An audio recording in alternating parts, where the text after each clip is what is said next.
अब हमें जहाज़ दिखाया जाता है, जिसके बाद हमें फिर से दिखाया जाता है कि कई लोग चिल्ला रहे होते हैं कि वो लोग कहाँ गए, वो लोग कहाँ गए, जिसके बाद और बारिश भी चालू हो जाती है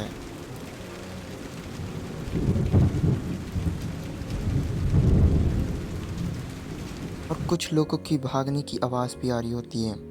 और हम देख पाते हैं कि कॉप्स एंड उसके साथ एक और लड़की होती है जो बोलती है कि हमें शिप का डिज़ाइन चेंज कर देना चाहिए या तो शिप ही बदल देनी चाहिए। जिसके बाद लड़का बोलता है कि उतने सारे सोने को हमें ट्रेड करने के लिए यही शिप चाहिए, इसलिए जल्दी करो।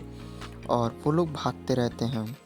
जिसके बाद एक जगह जाके वो लड़की हाँफ जाती है और बोलती है, क्या तुम पागल हो, तुम ऐसा रिस्क कैसे ले सकते हो। जिसके बाद वो लड़का बोलता है, पागल मत बनो, हमारे पास इसके सिवा और कोई ऑप्शन नहीं था इतना सारे गोल्ड को ले जाने के सिवा।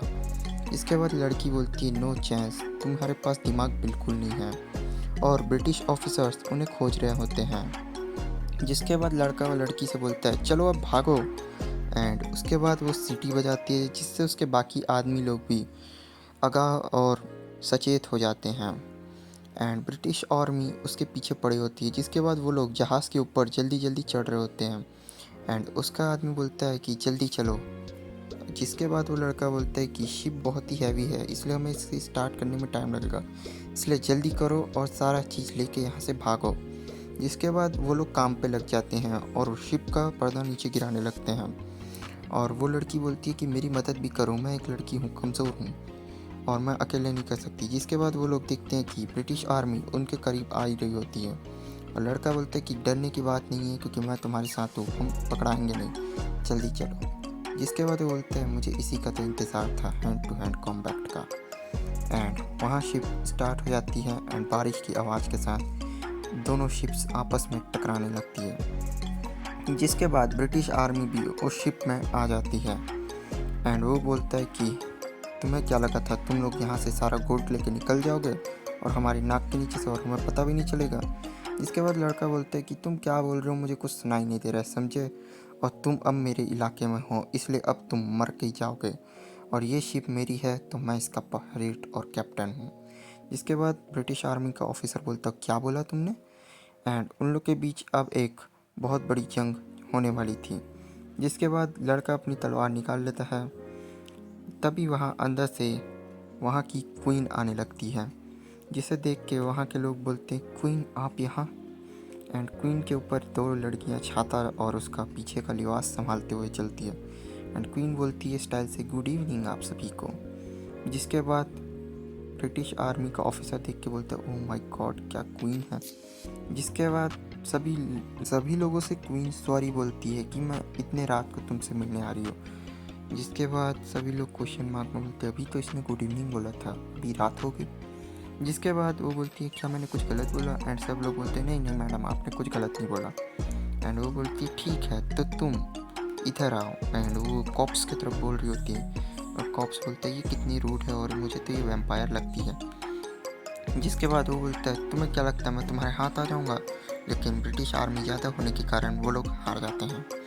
एंड उनके सारे आदमियों को उन लोग ले जा रहे होते हैं और उसका एक आदमी बोलता है, भाई मुझे बचा लो। जिसके बाद उसे चुप कराते हुए उन लोग ले जाते हैं। वो बोलता है कि महारानी जी, अब आप इसे सोना पूछिए, इसने सोना कहाँ रखा है, उसके बाद इसे बेरहमी से मार दीजिएगा। जिसके बाद वो बोलती है, अच्छा ठीक है, मुझे याद करने दो, तुमने स्पेन में हमारे साथ गद्दारी की थी ना। जिसके बाद वो लोग उसे ले जा रहे होते हैं, दो जने।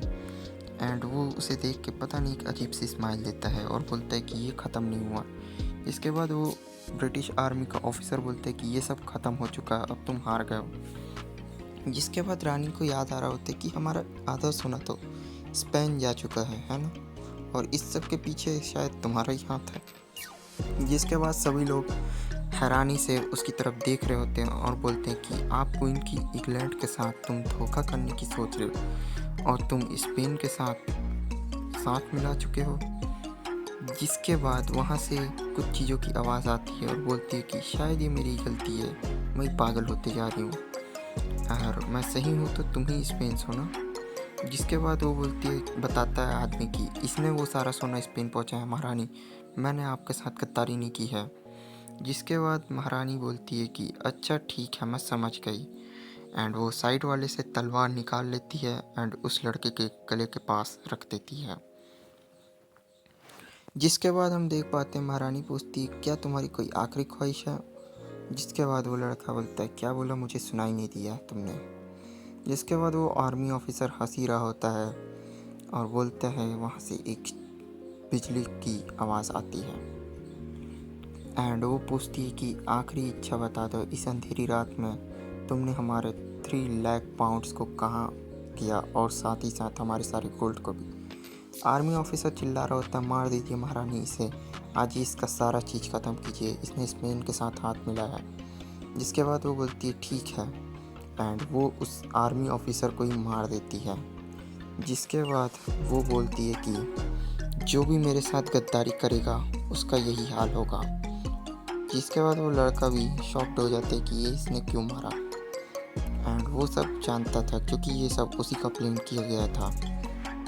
जिसके बाद वो बोलता है अब पलट भी जाओ और सी की आवाज़ में वो बोलती है मेरा एक और पॉइंट है कि मैंने तुम्हें ज़िंदा रखा क्योंकि तुम मेरे एडमिरल के नेवी में हो और नेवी में मैं किसी को नहीं मारती हूँ, इसलिए अब तुम यहाँ से जा सकते हो।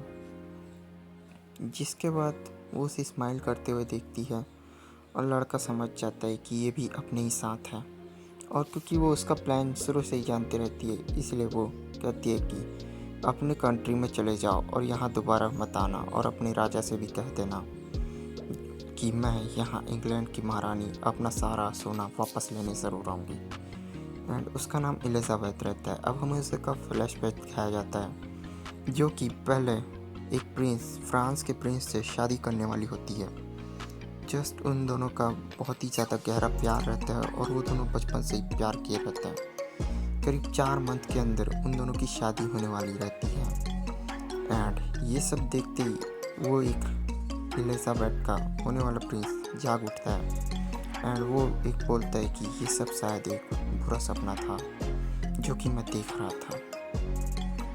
जिसके बाद हमें दिखाया जाता है कि उसके रूम में नॉक होने की आवाज़ आती है और एक अंदर वेटर अंदर आता है और वो बोलता है तुम यहाँ क्या कर रहे हो। अच्छा छोड़ो जो भी हो, सबसे पहले तो मुझे ये बताओ कि तुम्हें क्या वो सारे सोने की जानकारी मिल गई। जिसके बाद वो पूछता है क्या तुम्हें मिली कि नहीं, पहले ये बताओ। जिसके बाद वो बताता है कि इंग्लैंड में हमारे कुछ जासूस हैं जो कि खोज रहे हैं पर उन्हें अभी तक वो नेवी या उसमें जाते हुए सोने के बारे में कोई भी जानकारी नहीं मिल पाई। और वो आदमी गुस्सा होते हुए बोलता है क्या तुम बिना उसके जानकारी के आ गए, तुम पागल, जिंदा रहने के लायक नहीं हो। जिसके बाद वो माफ़ी मांगने लगता है। फिर वो बोलता है कि जाओ, तुमने रात को भी डिस्टर्ब कर दिया मुझे। एंड वो सारे गोल्ड के बारे में ही सोच रहा होता है कि कहाँ होगा सारा गोल्ड। एंड उसे ये भी अंदाज़ा रहता है कि एलिजाबेथ इतनी आसानी से उसे सोना इंग्लैंड से यहाँ लाने नहीं देगी। वो मनी मन सोच लेता है कि इंग्लैंड के साथ वॉर होके रहेगी।